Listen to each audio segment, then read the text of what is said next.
pessoal, o desafio do Instagram, aí, o desafio nosso do Instagram, e é o seguinte, o pessoal que acompanha já sabe, né, Caio?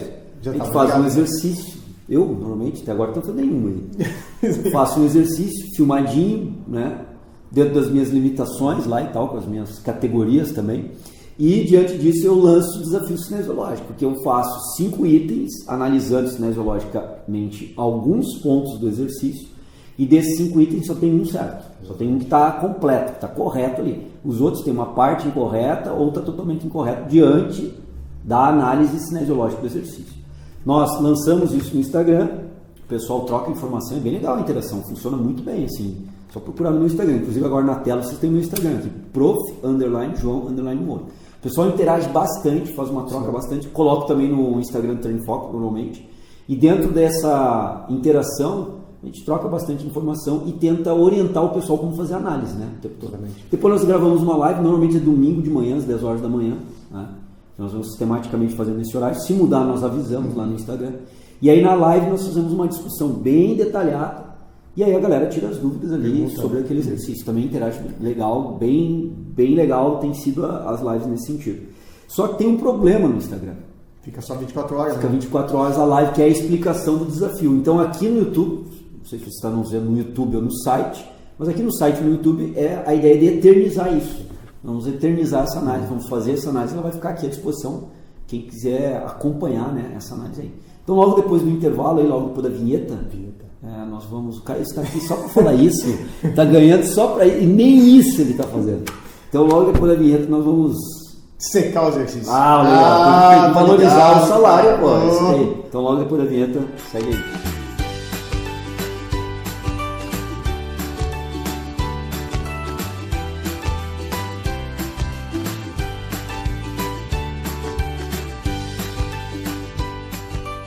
Bom, galera, voltando aí da vinheta, o Caio também fez conexão no computador, que estava tenso, o computador não estava pegando internet, tinha que botar cabo. Tava me derrubando o computador. Os caras viram pela câmera, aquela câmera está pegando tua tela aí. Não adianta querer dar golpe. Não pega, ó. Acho que pega, hein? Cantar está na minha, mas lá aquela câmera pega. Bom, galera, então não sei se vocês estão assistindo aqui no YouTube ou no site.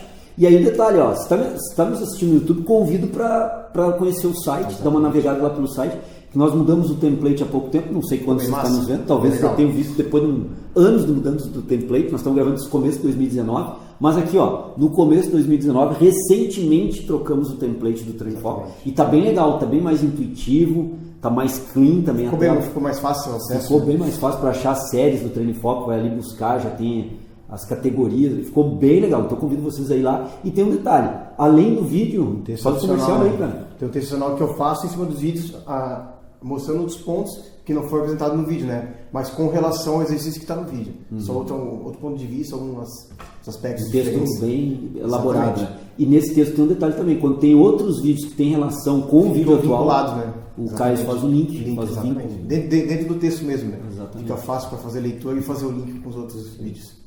Então a galera que se interessa, gosta, dá uma olhadinha no site, dá uma olhada no texto, vai complementar. A galera que está estudando para a prova de cinesiologia na universidade também, dá uma olhadinha lá. Acredito que vai ajudar bastante aí na cinesiologia. O texto cai o link com outros vídeos, então vai seguindo a mesma dinâmica ali. Então convido vocês a conhecer o site do Treino Foco, treinofoco.com.br.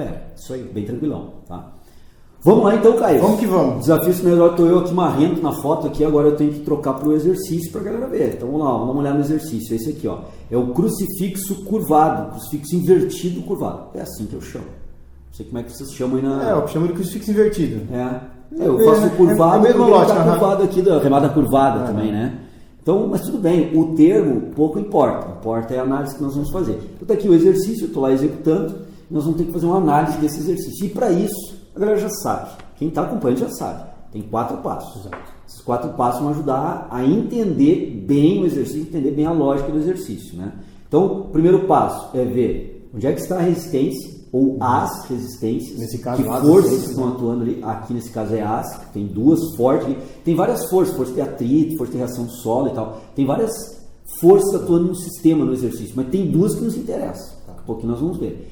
Depois a estabilização corporal, segundo passo, e esses 2 passos embasam o terceiro e quarto passo, que eu tenho que fazer nessa ordem, porque nessa ordem vai embasar o terceiro e quarto passo, que são os mais complexos. O terceiro passo é as articulações dinamicamente envolvidas, vou ter que analisar. E o quarto e último passo, que é o mais difícil, então do simples ao complexo, no quarto passo é articulações estaticamente envolvidas. Perfeito.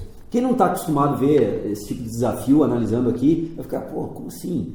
Articulações estaticamente envolvidas, que loucura é essa? Calma aí, nós vamos explicar que tem. No final do vídeo. Tem articulação estaticamente envolvida, e aí tem músculo bloqueando tendências de movimento, e aí nós vamos começar a entender a ação de estabilização de alguns músculos, tá? Em cima desse exercício. Então, olhando o exercício, primeiro aqui, quais são as forças atuantes aqui no sistema, né? Que forças nós temos aqui? Que forças resistidas. Tem várias, como eu falei, tem força de reação do solo, lá no pé que empurra o solo empurra de volta, né? Tem força de atrito que mantém o pé sem tendência de escorregar e por aí vai. Mas tem uma força aqui que diz respeito aos pesos que eu estou levantando, que é a gravidade, né, galera? Agindo nos halteres. Vamos pensar nos halteres primeiro. Então a gravidade agindo nos halteres joga esses halteres para baixo na vertical. É força gravitacional. E que gera uma aceleração. E que a galera que está acompanhando já está de saco cheio de ouvir falar também dos 9,81 metros por segundo ao quadrado de aceleração para baixo na vertical, que é a força gravitacional. Agindo nos halteres. Isso é uma força. Segunda força que está agindo no sistema é a mesma, na verdade, só que agora agindo no próprio corpo, desconsiderando o peso externo. O peso externo, no caso aqui, são os halteres, considerando só o peso do corpo. Então tem um peso da cabeça aqui, tem um peso da cintura escapular, do tórax, da coluna vertebral, que esse peso está sendo acionado para baixo aqui. Então a gravidade também causa alguns movimentos no corpo, ou tende a causar, está acelerando o corpo para baixo. Essa é a lógica aqui do exercício, certo? Tranquilo. Essas são as forças atuantes importantes. Então a força de resistência causada pelo peso, que é a gravidade jogando o peso para baixo, e gera uma resistência ao movimento, nos halteres, e uma resistência também contra o peso sendo impulsionado na vertical para baixo, peso de todo o corpo. Depois nós podemos segmentar por partes e ver o que tende a acontecer em cada parte do corpo. Mas todo o corpo está sendo produzido sob a ação da gravidade para baixo, na vertical. Beleza. Item 2. O item 1 foi esse aí. Item 2, estabilização corporal. Como ela é dada? Nós podemos ver que eu estou com afastamento lateral dos pés, uma semiflexão do joelho, e mantida essa semiflexão. Alguém pode dizer, João, eu não considero tanto semiflexão, eu considero até uma flexão do joelho. Tudo bem. Mas tem flexão do joelho. Tem uma flexão do joelho, ele é mantida. Isso é importante, entender que é mantida aquela flexão do joelho. Se você considera uma semiflexão, 1/12 de flexão, 1/4... Isso é outra discussão. Isso é assim, uma discussão não importante para a análise que nós vamos fazer. Ela não gera uma importância dentro da análise. Então, vai lá, 1/12 de flexão, semiflexão, sei lá o que você vai chamar. Mas, uma flexão do joelho. É mantida também uma boa flexão do quadril. Se nós pegarmos o alinhamento do corpo aqui com o alinhamento do fêmur, até um pouco mais de 90 graus, aqui na posição que eu parei aqui. Se for comparar uma flexão maior que dos joelhos, né? Assim, né? Exatamente. Então, se eu comparar... É mais forte do quadril que o joelho. Exatamente. Então, afastamento lateral dos pés, uma boa base lateral, uma flexão do joelho para ajudar a estabilizar, uma flexão do quadril, mantém-se a curvatura da coluna vertebral fisiológica para estabilizar, e aí tem o trabalho dinâmico ali dos membros superiores que nós já vimos. Ascendente e descendente. Ascendente e descendente. Mas em termos de estabilização corporal é isso. A cabeça também está estável, mantendo a lordose cervical, né, dentro do padrão, junto com cifose torácica e lordose lombar. Então essa é a estabilização corporal. Algum detalhe que eu esqueci? Não, tranquilo, acho que isso aí tudo. Tem um detalhe que eu esqueci. Cotovelo mantém-se tem numa mínima flexão, mas ele mantém-se naquela posição estável durante a execução. Então essa é a estabilização também do cotovelo. Se tem forças atuando ali, tendendo a fazer algum tipo de movimento, depois nós vamos ver. Tem, mas essa é a ação. Lembra que os dumbbells ali, os halteres estão sendo acionados para baixo.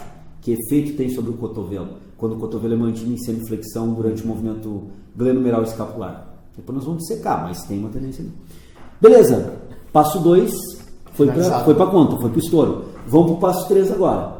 Passo 3 diz o quê? Articulações dinamicamente envolvidas. Identifique e analise. Essa é a ideia, né? Então nós temos um passo a passo. Passo 1, a resistência. Passo 2, a estabilização. Acabamos de fazer. Passo 3, articulações ou a articulação. Depende muito do exercício. Pode ser uma, pode ser duas, pode ser três. Depende do exercício.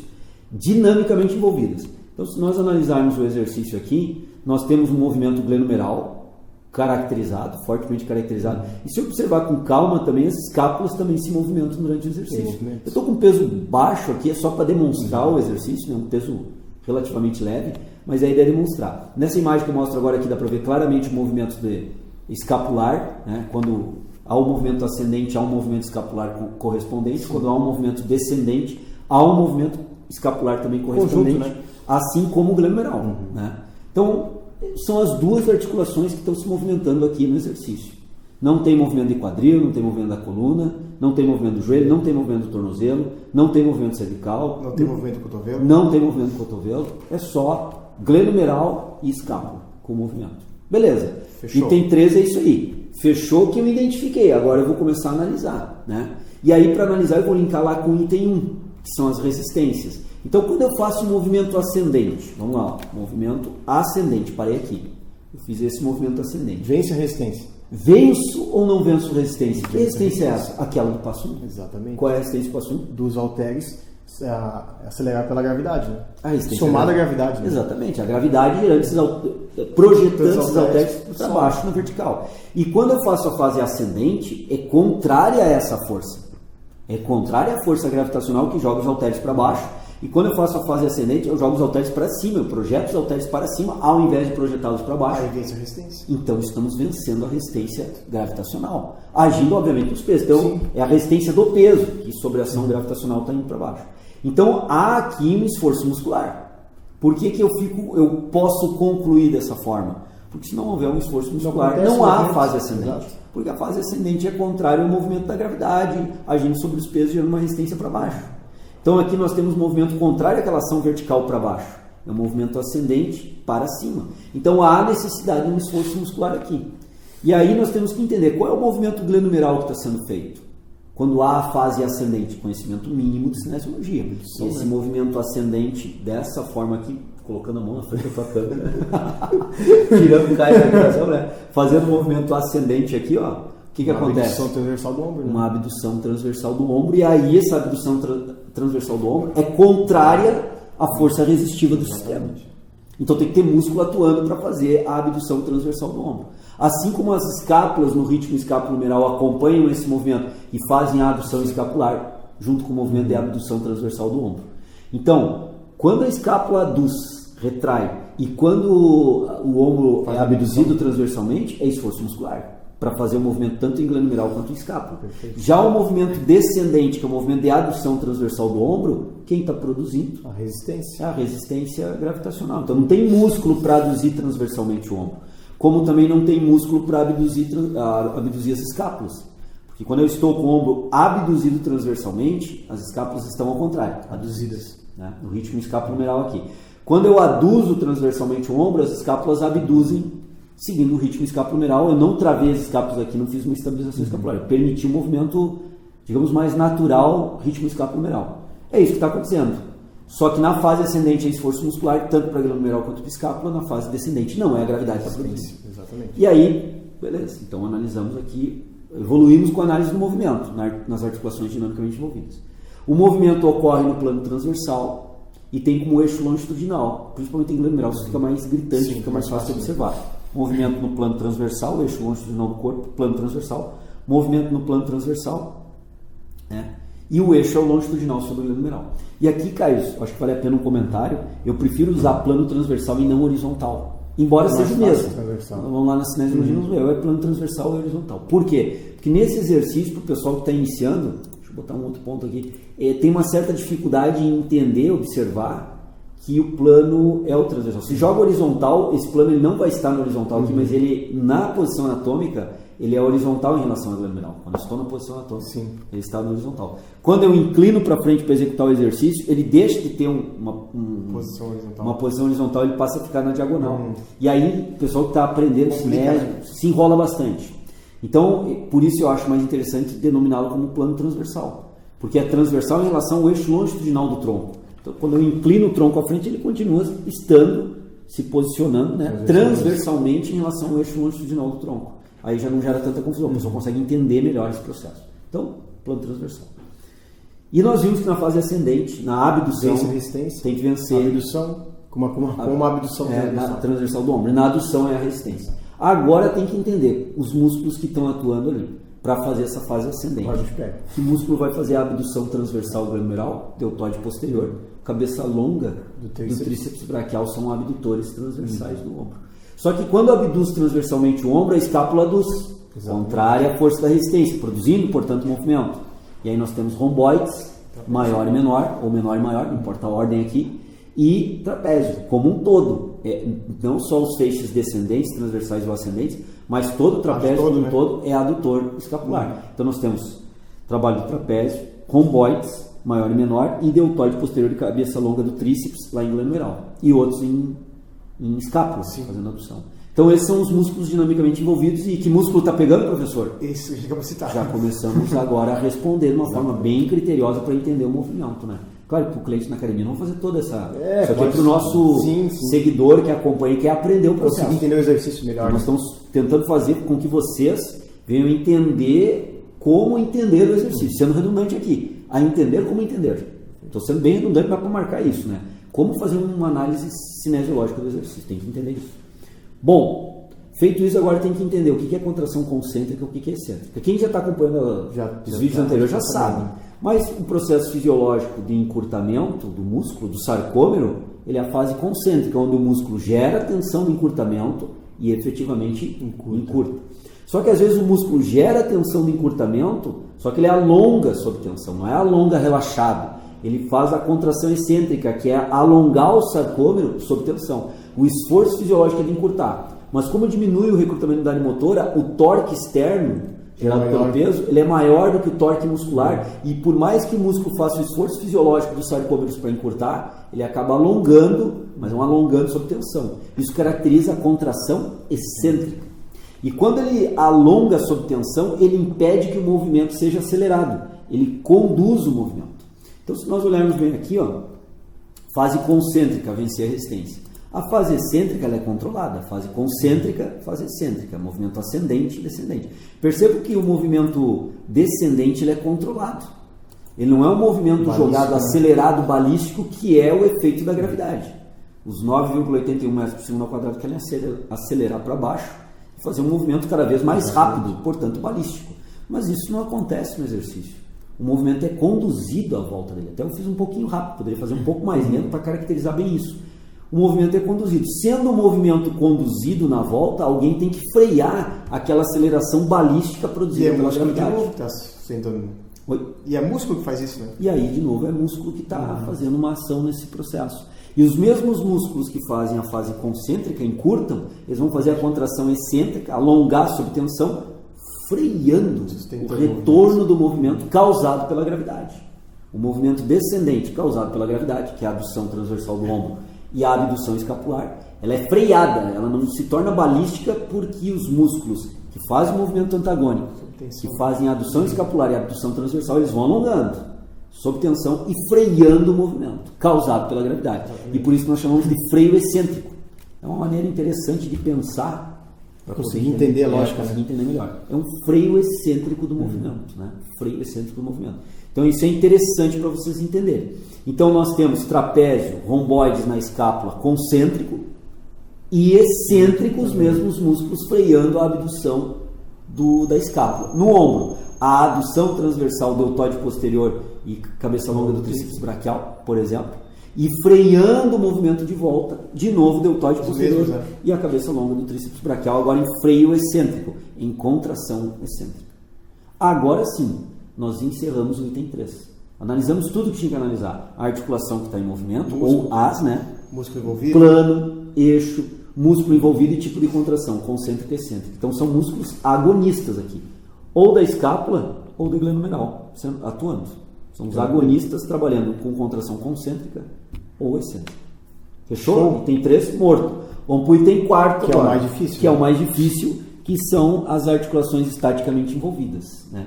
E aí a articulação estaticamente envolvida tem que fazer um link de novo com o item 1, a resistência que está para baixo, e com o item 2, como eu me posicionei para estabilizar o corpo.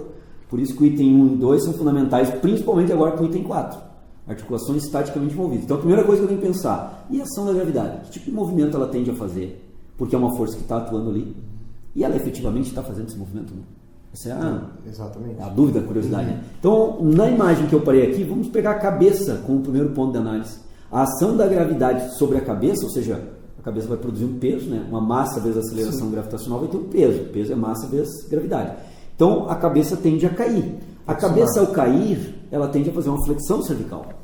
Mas eu faço o tempo todo o exercício, perceba bem aqui, mantendo a posição da cabeça sem fazer essa flexão cervical, que é uma tendência de movimento a ocorrer pela ação da gravidade sobre a massa da cabeça. Então tem um peso da cabeça ali, massa vezes a gravidade, para baixo, fazendo flexão cervical, que não ocorre. Então só fica em tendência de movimento. E não ocorre por quê? Porque tem músculo agindo em contração isométrica. Que músculos estariam atuando? Né? Os extensores cervicais contraem isometricamente, não para fazer extensão cervical, não é essa a lógica, mas evitando a flexão cervical. Fica estabilizando o movimento. Estabilizando a articulação, né? A região cervical da coluna vertebral. Os extensores cervicais impedem a flexão cervical causada pela gravidade. Então nós já vemos uma tendência de movimento e articulações estaticamente envolvidas. As articulações cervicais estão estaticamente envolvidas, impedindo que a cabeça faça esse movimento para baixo. E o mesmo raciocínio agora, pessoal, nós podemos ter para a coluna vertebral, a tóraco-lombar, não só para a cervical agora. O peso da cabeça somado ao peso da cintura escapular e dos membros superiores tendem a levar a cintura escapular, membros superiores e mais os dumbbells, mais os halteres, para baixo. Então nós temos a resistência dos segmentos corporais e mais do peso jogando para baixo aqui, fazendo esforço para baixo. E ao jogar para baixo, se nós fixarmos o posicionamento do quadril, do joelho e do tornozelo, a coluna vertebral, para descer, ela tem que fazer uma flexão da coluna vertebral. Ela desce, fazendo uma flexão da coluna vertebral. Só que isso não ocorre. Vamos observar de novo. O tempo todo eu faço exercício mantendo as curvaturas preservadas da coluna vertebral. Por que são mantidas? No final do movimento eu flexiono a coluna. Como é peso leve, eu não mantive até a posição ideal para colocar os pesos no solo. Eu acabo flexionando a coluna vertebral. Vou rodar de novo aqui. Quando chegar no final do movimento eu vou mostrar. Os pesos vão ao encontro do solo. Vou deixá-los no solo e eu acabo flexionando a coluna, que é a tendência de movimento que é bloqueada. Então, a coluna vertebral tóraco-lombar, ela também tem uma tendência de flexão, assim como a cervical, gerada pelo peso dos segmentos de membro superior, da própria cabeça e dos halteres levantados, só que é bloqueado esse movimento. Vou ficar atento agora aqui que eu já estou falhando. Não, mas aqui. Vejam bem, ó, a coluna vertebral flexionou para que os pesos fossem até o solo, no final do movimento. Então, isso prova que tem uma tendência de movimento na coluna e ele é bloqueado. Bloqueado por quem? De novo? Músculos de novo, né? Os extensores da coluna e também o quadrado lombar, né? Exatamente. Então nós temos músculos agora extensores eretores da coluna, quadrado lombar, os multífidos, que são músculos mais profundos e pequenos, os rotadores, os intertransversais e os interespinhais, eles bloqueiam esse movimento, eles impedem essa flexão. E eles bloqueiam e impedem como? Contração isométrica. Não para fazer extensão, porque eles são extensores da coluna, mas para bloquear o movimento. Então a mesma lógica da cabeça vale para a coluna, mesma lógica. Então veja bem, se vocês que estão nos acompanhando estão entendendo essa lógica, vocês estão começando a entender como fazer uma análise de exercício.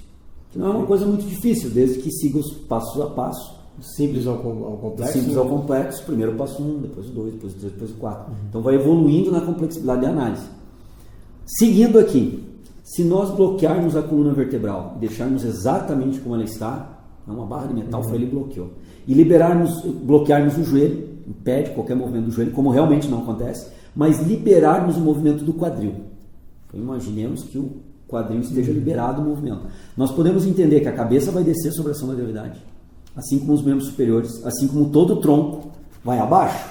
Só que abaixo mantendo as curvaturas da coluna, porque como eu disse, imagine isso bloqueado. E liberando o quadril. Que movimento vai ter no quadril quando o tronco desce? Vai acentuar a flexão do quadril. Vai acentuar a flexão do quadril que já existe. Então há uma tendência de movimento forte, de flexão do quadril durante esse exercício, de flexionar o quadril durante o exercício. E essa tendência de movimento ela não acontece. O quadril não ele entra num determinado grau de flexão e ali ele permanece estável. Por que ele permanece estável? Porque tem músculo que evita a sua flexão demasiada e bloqueia essa flexão além daquele ponto que ele já está para a posição técnica de execução. Quem é que vai bloquear? Quem é? Quem vai bloquear? Os extensores da musculatura antagônica. Ela vai bloquear. Então, aí conhecimento básico de cinesiologia. Quem são os músculos, os grupos musculares extensores do quadril? Pelo menos os principais. Então, nós temos aí, direto, disparado, glúteo máximo e os isquiotibiais. Eles vão estar em contração isométrica, agindo como estabilizadores do quadril. Os eretores da coluna, a mesma coisa, contração isométrica, estabilizadores da coluna. Quadrado lombar, contração isométrica estabilizadora da coluna lombar. Glúteo máximo isquiotibiais, contração isométrica, evitando a flexão do quadril, estabilizadores do quadril. Então as coisas começam a ficar mais lógicas. Claras, né? Assim, né? Então o importante é que o pessoal não decore. Entenda essa lógica de análise, porque daí autonomamente vocês vão conseguir qualquer exercício. Não vão precisar ficar vendo vídeos do treino de foco para todo e qualquer exercício. O pessoal vai ter condição deles mesmos analisarem. E no joelho, Caio? Tem tendência de movimento lá no joelho ou não? Tem uma tendência de acentuar a flexão do joelho, né? Por que uma tendência de acentuar a flexão do joelho? Porque a gravidade está agindo e jogando todo o corpo, o peso da cabeça, o peso do tronco como todo e do quadril para baixo. Exatamente. A ideia é jogar o peso de todo o corpo para baixo, né? Exatamente. E ao descer todo o corpo, se bloquear o quadril, sempre com aquela ideia didática, né? Para poder entender. Se bloquear o quadril, bloquear a coluna, bloquear a cervical, o que acontece lá no joelho sobre a ação da gravidade? Flexiona. Descer flexionando. Então esse é um ponto importante ali. Então quem é que impede a flexão do joelho? Quem? Os extensores do joelho. Pô, agora já ficou chato falar. Quadríceps. Né? O quadríceps, que é o antagonista, né? O antagonista contrai isometricamente, impedindo a flexão do joelho, que é causada por uma ação, uma força gravitacional sobre o peso de todo o corpo ali. Principalmente tronco e pelve, né? Para descer. E aí, Caio, entra no ponto mais difícil que eu acho que tem aqui, para a galera analisar, que é o tornozelo, né? Qual é a tendência de movimento quando o joelho flexiona, o corpo todo desaba para baixo, né? Quando o joelho flexiona, ele vem à frente. Essa é a ideia. O joelho vindo à frente, o que acontece com a tíbia? Ela desloca na sua parte superior para frente também. A parte inferior não, porque está fixa ao solo, tem uma força de atrito mantendo o pé lá. Então, pé e tíbia, como o joelho vai para frente, aqui no exercício, né, o joelho vai para frente, o pé permanece ali pela força de atrito. O que acontece no tornozelo que está nessa posição? Vai fechar o ângulo entre a tíbia e o pé. Esse fechar o ângulo é uma dorsiflexão em cadeia fechada. Então vai ocorrer uma dorsiflexão quando o joelho flexiona, se ele flexionar aqui, sob a ação da gravidade, vai ocorrer uma dorsiflexão do tornozelo nessa posição. E essa dorsiflexão do tornozelo, ela tem que ser sustentada também. Tem que ser sustentada. Não é ideia o joelho flexionar e nem fazer a dorsiflexão, né? E aí quem vai sustentar? Quem? Antagonistas, os flexores plantares. E aí tríceps sural, gastrocnêmio medial, lateral e sólido, que são os flexores plantares. Entram em contração isométrica, não para fazer a flexão plantar, mas para evitar a dorsiflexão do tornozelo. E eles são bem exigidos aqui, porque é uma tendência toda do corpo se voltar para frente, né? Então eles têm uma exigência bastante grande aqui para manter a estabilidade corporal. Vejam quantos músculos tem. Que músculo está pegando, professor? Bastante. Ó, amigão, só estabilizando o teu corpo aí tem uma galera para estabilizar, para te conseguires fazer um movimento lá em glenomeral e escápula. Tem uma galera trabalhando. Então pegou o tríceps sural, pegou o quadríceps no joelho, isquiotibiais e glúteos lá no quadril, eretores da coluna, quadrado lombar, só falando desse lá em coluna, a região cervical também, os extensores cervicais, e ainda tem o cotovelo, né? Tem o cotovelo. Quase que a gente esquece. Quase que esquece que ainda tem uma tendência de movimento lá no cotovelo, articulações estaticamente envolvidas. Cotovelo. Quando o cara está naquele movimento que está fazendo com aquela semiflexão, a gravidade, fazendo essa posição aqui, a gravidade tem que fazer o quê? Flexionar o cotovelo. Né? Se eu travar o ombro naquela posição, abduzir glenomeral, vou fazer aqui, ó, abduzir glenomeral e travei o ombro, né, naquela posição que eu estou, a tendência é flexionar o cotovelo. A gravidade tende a jogar o peso para baixo. E essa tendência é bem forte, principalmente no final do movimento concêntrico. Daí tu ali tem uma alavanca grande ali, tu cresce a alavanca ali, né? E aí cresce o torque resistivo que tende a flexionar o cotovelo. E aí quem estende o cotovelo? Tríceps braquial e ancônio, né? Particularmente tríceps braquial, ancônio sinergia. O tríceps braquial tem que bloquear essa tendência de movimento. Então há um trabalho de todo o tríceps braquial. A cabeça longa, ela já está abduzindo transversalmente o ombro. Essa sofre um pouco. Essa sofre mais, porque ela tem que trabalhar dinamicamente lá no ombro, contribuindo com o deltóide posterior para abduzir, né? E ela tem que trabalhar também no cotovelo para manter a isometria do cotovelo naquele grau de flexão, porque senão vai flexionar mais o cotovelo. Então a cabeça longa ela está agindo nas duas articulações e ela é biarticular.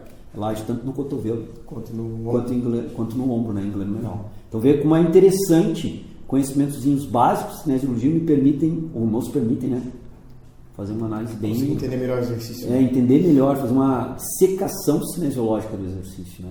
Como nós estamos fazendo na videoaula de hoje. Nós estamos fazendo uma dissecação cinesiológica do exercício aqui para ajustar. Um dado importante na pelve sobre a tilt anterior e a tilt posterior da pelve, anteversão e retroversão, é o seguinte: quando há uma contração de glúteo e isquiotibiais, tende a fazer retroversão da pelve. Mas se opondo a essa retroversão, essa tilt posterior da pelve, tem os músculos que fazem a tilt anterior. E aí nós temos o quadrado lombar e os eretores da coluna, que são anteversores, se opondo à força retroversora. Então por isso que a pelve pode ficar bem estável ali, quando é uma contração de glúteo e isquiotibiais, e se contrapondo ao movimento que tende a causar de inclinação posterior da pelve, do glúteo e isquiotibiais, né? Se contrapondo a essa ação motora, na pelve, tem os eretores da coluna e quadrado lombar que tendem a fazer a anteversão e estão atuando ali. Então eles também trabalham em comum acordo para estabilizar aquela pelve. Cabo de guerra, né? É um cabo de guerra, né? A ideia que a gente sempre trabalha, né? Com cabo de guerra. Puxa a pelve para um lado, puxa para o outro lado. Um equilíbrio de força mantém aquela pelve equilibrada. E isso acontece aqui. Há esse equilíbrio de força. O pessoal sempre pergunta, mas não tem uma contração do transverso? Tal. Vai ter uma contração até para estabilizar esse tronco, ajudar a estabilizar maior. Mas a contração do transverso não é com relação a esses aspectos que nós estamos falando aqui. O sentido das fibras também. Né? A transversal não produz movimento, comprime a região visceral, cria um bloco mais rígido, ajuda a estabilizar a coluna. Isso vai acontecer com ativação de transverso. Porém, não tem relação com esse tipo de análise que nós estamos fazendo, que nós estamos levando em consideração as resistências. Sim. O transverso não tem uma resistência contra ele, não está trabalhando contra o movimento que o transverso esteja bloqueando, não é essa a lógica. Então esse é um aspecto que tem que ser também muito bem cuidado pela galera. Por isso que nós não comentamos aqui a ativação do transverso. Ele vai ser ativado, se o indivíduo estiver consciente disso, para ajudar na estabilização do tronco, principalmente se estiver com muita quilagem sendo trabalhada ali com os halteres, né? Mas é com outra dinâmica, outra lógica ali. Caius, eu acho que esse exercício aqui, que eu volto a apresentar para a galera, eu acredito que nós já dissecamos esse exercício aí, já conseguimos fazer uma análise. Acho que não esquecemos nada, né? Eu acho que não, eu acho que está tranquilo aí. Se nós esquecemos, a galera vai comentar e aí a gente pode regravar. Comenta também. E nós comentamos aqui no YouTube, né, no site mesmo. E se for o caso, fizemos uma regravação, se for preciso, né, para trabalhar uma ideia que seja comentada, que seja importante. Mas a princípio, que músculo está pegando, professor? Tem uma galera aí. Uma galera pegando. E nós vós gravar a parte 2 desse vídeo, né? Agora. A parte 2 nós vamos comentar justamente sobre isso. Qual é a lógica a partir dessa análise cinesiológica? Né? Essa dissecação cinesiológica aqui, o que a gente pode levar do ponto de vista prático e prescritivo? Né? O que eu tenho que pensar, quais são as lógicas daí a partir do entendimento melhor cinesiológico? O que eu posso pensar do ponto de vista prescritivo? Quais são, né? Para quem é legal, para quem é interessante, para quem não é interessante esse exercício? Quais são as lógicas? E a bagagem cinesiológica desse vídeo vai ajudar muito o próximo vídeo. Então, o próximo vídeo aqui no canal, no site, se vocês estão nos assistindo no site, procure o próximo vídeo. Sim. Se está procurando no canal também, não deixe de assistir o próximo vídeo. E imperdível, porque daí vamos ver situações práticas aplicadas do exercício. Acho que é isso aí, né? Tranquilo? Fechou? Valeu, Apameno. Então, tamo aí. Tamo junto. Valeu, galera. Um abraço.